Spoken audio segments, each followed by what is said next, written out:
Astuce minute, bonjour. Alors aujourd'hui je vais vous parler de cataplasme de chou parce qu'il est vrai que parfois utiliser des cataplasmes d'argile c'est pas toujours possible. Et aujourd'hui je vous parle de cataplasme de chou parce que on a quasiment les mêmes propriétés. Donc je vous inviterai à regarder ma playlist juste ici des cataplasmes d'argile et de l'argile en général pour que vous puissiez un peu avoir les propriétés parce que le chou s'y apparente très fortement. Si vous vous faites piquer par une guêpe, un frelon, une abeille, sur le visage, voilà, sur le cou, quelque part, en fait, où c'est vraiment pas évident de faire un cataplasme d'argile, c'est lourd, et puis par exemple sur l'œil, ça va pas être possible, tandis qu'un cataplasme de chou n'est pas lourd, on peut fermer l'œil, mettre justement le chou, alors pas n'importe comment, vous allez prendre du chou cru. Vous allez, si c'est par exemple sur les yeux, enlever la partie un petit peu dure pour éviter que ça vous fasse du mal. Et vous mettez sur votre plan de travail par exemple de cuisine avec un rouleau à pâtisserie. Vous allez mettre les feuilles et rouler en fait les feuilles pour pouvoir faire sortir le jus du chou. Et c'est vraiment ce jus, ce qu'on appelle le suc du chou, qui est imprégné dans la feuille qui va agir sur votre piqûre par exemple. Donc ça va agir, ça va pouvoir aider à calmer, désinfecter, cicatriser, apaiser donc vos douleurs. Ça va aussi éliminer ou en tout cas absorber les déchets et les toxines, les faire sortir, les évacuer et ainsi diminuer également les inflammations. Et de préférence, quand vous utilisez les feuilles de chou, plutôt les premières feuilles, celles qui vont être le plus colorées, puisque celles qui vont être bourrées de nutriments, de micronutriments, et donc forcément c'est celles qui vont être le plus actives.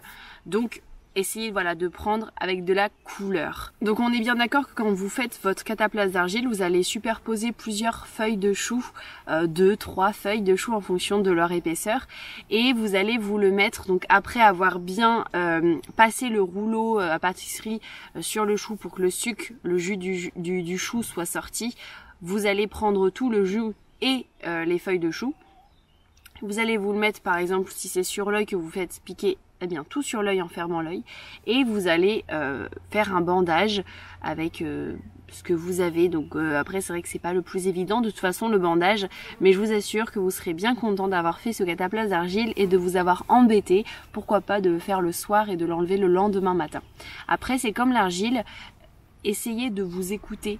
Si vous trouvez que par exemple il y a une douleur forte au bout de par exemple 2 heures de cataplasme, essayez de le changer et d'en refaire un à nouveau, voilà, jusqu'à amélioration en fait tout simplement.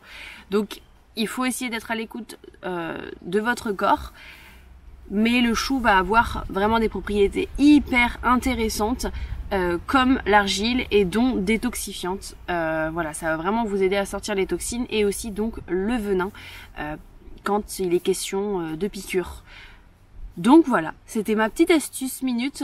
Ça a aidé plusieurs personnes que j'ai croisées, et d'ailleurs dans mon entourage, beaucoup l'utilisent, et c'est vrai que par exemple mon chéri qui est apiculteur s'est déjà fait piquer de nombreuses fois sur le visage, dont l'œil, et ça a été vraiment pour lui il n'y avait pas mieux.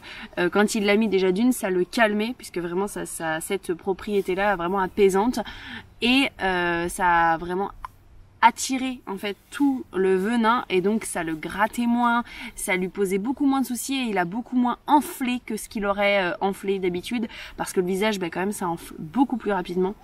Donc voilà, c'était mon expérience et l'expérience de d'autres également. Donc j'espère que l'astuce vous plaira.